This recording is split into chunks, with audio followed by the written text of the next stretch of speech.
brought to you by Silver Pumps and Motors. Top quality और consistent performance के लिए सिर्फ सिल्वर पंप्स नाम याद रखना. మేడిగడ్డ కుంగిపోవడం వెనుక కాంగ్రెస్ వాళ్ల కుట్ర ఉండి ఉండొచ్చన్న అనుమానం వ్యక్తం చేశారు మాజీ మంత్రి కేటీఆర్. మేడిగడ్డ బరాజుని వెంటనే పునరుద్ధరించాలి అన్నారు. అయితే కేటీఆర్ వ్యాఖ్యలకి కౌంటర్ ఇచ్చారు కాంగ్రెస్ ఎమ్మెల్యే నాయని రాజేందర్ రెడ్డి. కాలువలు మంచిగానే ఉన్నాయి, సొరంగ మార్గాలు మంచిగానే ఉన్నాయి, 15 రిజర్వాయర్లు మంచిగానే ఉన్నాయి, పొక్తా ఉన్నాయి. 3 బ్యారేజీలలో 2 బ్యారేజీలు కూడా పటిష్టంగా ఉన్నాయి.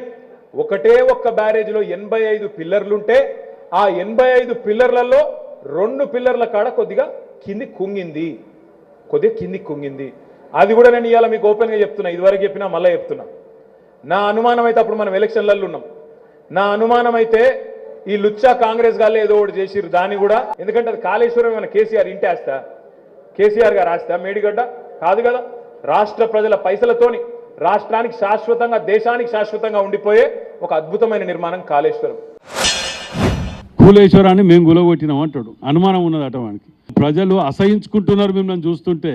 మీరు మాట్లాడే మాటలకు అధికారం మీదుంటది. కాళేశ్వరం చుట్టూ పహారా పెట్టి పోలీసులు వందల మందిని పోలీసులు పెట్టి మీరు నిర్మించిన దాన్ని ఎలక్షన్ల ముందు 1-2 నెలల ముందు దానికి డ్యామేజ్ జరిగితే దాని మీద నీకు మాట్లాడటానికి నోరు వచ్చిందంటేనే నువ్వు ఎంత చిల్లరగా దిగజారిపోయినావు.